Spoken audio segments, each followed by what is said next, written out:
আগের ভিডিওতে তোমরা দেখেছো যে আমরা ছিলাম উদয়পুর বিচে, এখনও উদয়পুর বিচে আছি, শুধুমাত্র আমি এখানে ড্রেসটা চেঞ্জ করে নিয়েছি কিছু ভিডিও শ্যুট করার জন্য।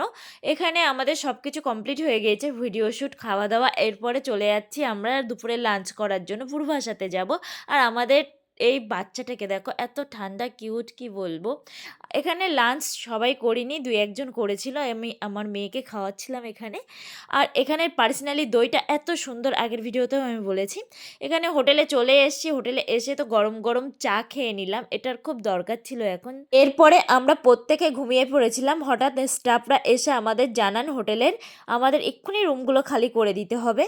আমরা এখানে দুদিনের বুকিং করে 3টে রুম ফুল পেমেন্ট করে নিয়েছি। তারপরেও ওখান থেকে আমাদের জিজ্ঞেস করা হয়েছিল যেদিন আমরা বুকিং করেছিলাম যে আমরা কখন রুমগুলো ছাড়বো। আমরা বলেছিলাম আমরা হয়তো রাত্রিবেলা রুমগুলো ছেড়ে দেবো, 9টা 10টার দিকে আমাদের এখানে বেরিয়ে যাওয়ার প্ল্যান ছিল।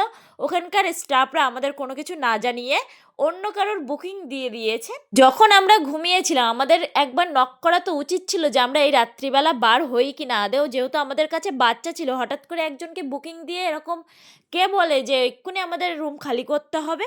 যাই হোক, এখানে আমরা বেরিয়ে পড়েছিলাম, রাস্তায় একটা জায়গায় থেমেছিলাম ডিনার করার জন্য। দীঘার ভিডিওগুলো কিন্তু এখানেই শেষ হয়ে যাচ্ছে। কেমন লেগেছে তোমাদের দীঘার ভিডিওগুলো অবশ্যই কমেন্ট করে জানাবে।